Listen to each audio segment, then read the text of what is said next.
Ek lees nou hier op Netwerk 24 se artikel van die man wat sy breinoperasie baie skeef uitgedraai het. Ek het 'n bietjie simpatie met sulke tipe dokters. Dis 'n baie moeilike prosedure en ek glo hulle waarsku vir jou vooraf. En ek het simpatie vir die mediese as hulle sulke blapse maak. Dit is moeilike goed. En dit is ook my laaste simpatie wat ek het. Nou gaan ek sê wat ek wil sê. As gevolg van die mediese bedryf is ons wêreld oorbevolk. Ek het al gesien, die mense gaan vir kankerbehandeling, ek het met hoeveel mense gepraat. Na jy vir daai behandeling gegaan het, is daar soveel neeweffekte. Daar's 'n einde aan jou sekslewe.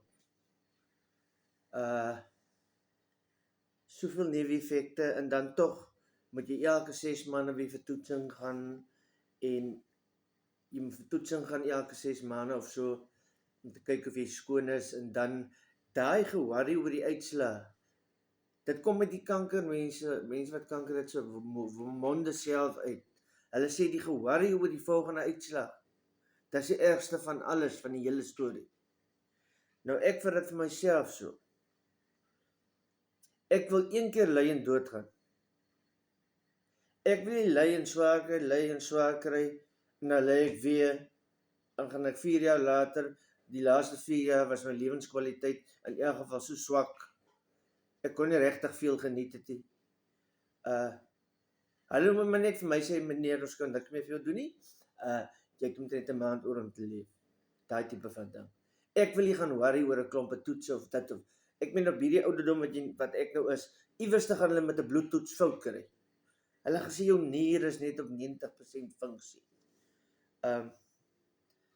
So ek weet nie, die mense hang hulle op in die mediese bedryf en dit is een van die groot oorsake dat ons oorbevolk is vandag. Ons is oorbevolk, want as COVID kom, 'n jaar of 2 jaar na het hulle antidote.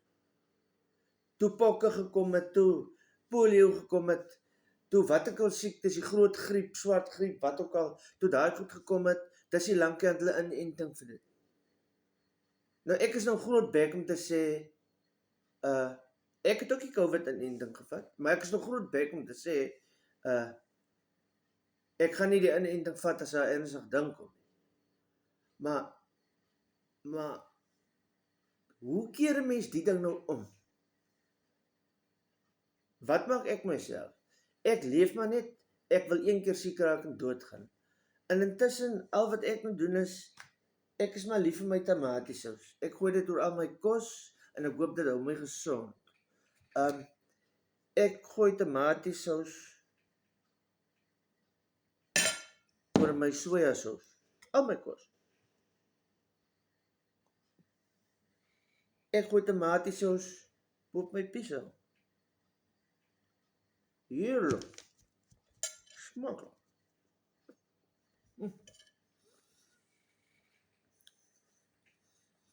Ek hou so van tamatiesous.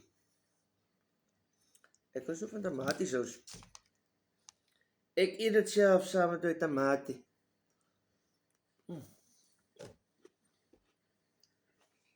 En hoop vir die beste. Want ek gaan nie worry oor bloeduitslaan as ek goed nie. En ek weet nie of iemand slim is daar buite wat my stem hoor nie, maar hierdie oorbevolking kan omgedraai word. En die mediese kwaaiheid maak dit eintlik 'n bietjie moeiliker. Ek is nou nie navee omdat ek nie 'n dokter geraak het of kon geraak het nie. Maar iewers moet die dinge eindig. Ons kan nie net met die natuur inmeng nie. So ek weet nie. Dis net 'n opinie. Ek het eintlik 'n oplossing, maar ek hou dit vir later. Kyk.